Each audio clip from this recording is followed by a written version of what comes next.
Welcome back to Beginning After the End. Anime Review, episode number 2. In this particular episode, we're talking episodes 3 and 4 of the series. In these two episodes, it turns the creature who I definitely identify as a dragon. It turns out this creature is a dragon, and her name is Selphie. Yep, Selphie. Where tells him, I'm not your enemy, despite that she did provoke him. So she begins training him. After he, asks, what do you need power for? Kill my enemies. Nope, not doing that. Protect family. That's better. And they begin to train for quite a while, until another dragon shows up to fight Sylvia. Sylvia hides Arthur, and by the way, Sylvia does tell Arthur that his family is alive and well, perfectly fine. But it's revealed prior to the end of the episode that she kept him as long as she did because she didn't want to send him back, probably because basically she wanted to train him. This way, she could send him back anytime she wanted to, she chose not to. But he's not mad at her for that. He just sad that she's going, and the fact that he called her grandma, which she was very appreciative about that. And then she gives him a couple gifts, and then he leaves, and then she dies. Then we see Arthur, after apparently getting a new shirt anyway, to wear long sleeve the past couple episodes. He apparently got a new short sleeve shirt, where he is walking the woods, trying to figure out a way to get back home, where he comes across a group of slavers trying to sell a little elf girl into slavery. He follows them, and eventually kills them one by one, and basically just, tells her you're free to go. But of course she needs escort home, so he reluctantly escorts her home. By the way, her name is Teresa. And she names him Arthur. Art. Sure, for Arthur. So,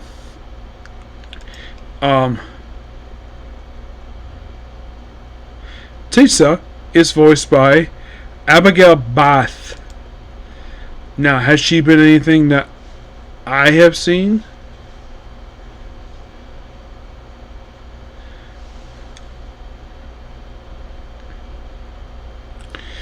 Aside from this very show. By the way, she's younger than me by about 10 years. No joke.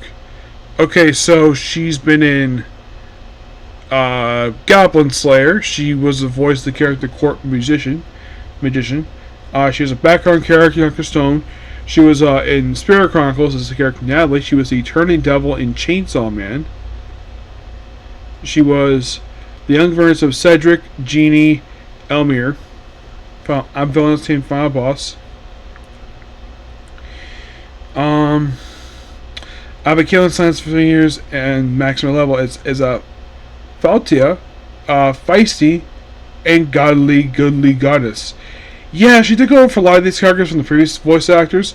Don't know why, but she's gonna be in another series I'm watching soon. She is some background characters about the Carrie Diaries, also background characters in Aristocrat: The World Adventure, the reincarnation of the strongest actress in the world, Hadri Taco, Failure Frame. Background, I was reincarnated separate, so I could take my time at my magic ability. And this show. And that's it. So basically, you see them basically just walking back. She, of course, acted a little mature for her age, and he just be as polite as possible. At one point during the course of her journey, his chest starts hurting. It's basically his mana core. I think he may have absorbed too much mana. That could be the reason why, because he's basically has the body of a child. It probably can't take that much mana in his body.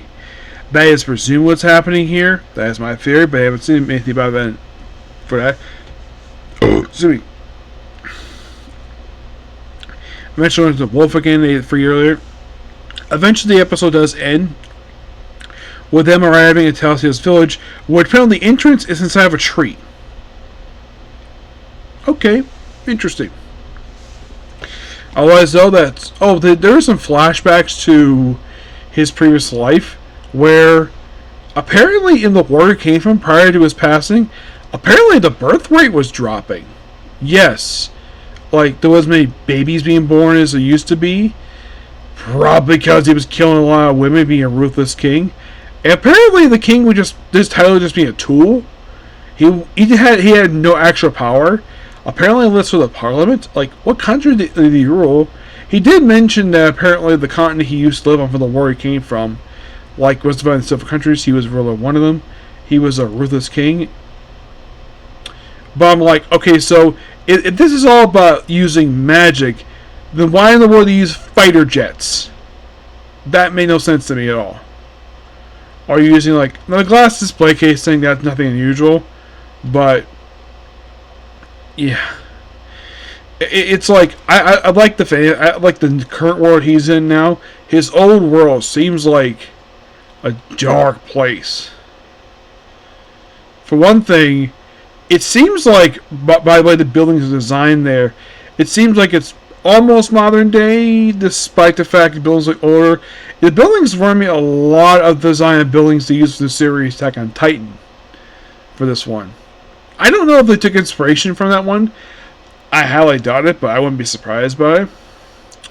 But as for the main story relating to Arthur, I like that better than the flashback stuff.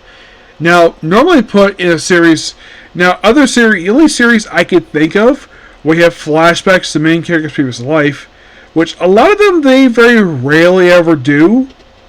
The only one I could think of that had this many flashbacks to previous life was Mushoku Tensei Jobless Incarnation. Like, there was like a good chunk of it in season 1 of the show. There was some in season 2 of the show, but that's the only one I can personally think of where you have flashback to his previous life when he got reincarnated. Yep. But yeah, that's pretty much it for the video. Please make sure to like, comment, subscribe to notifications.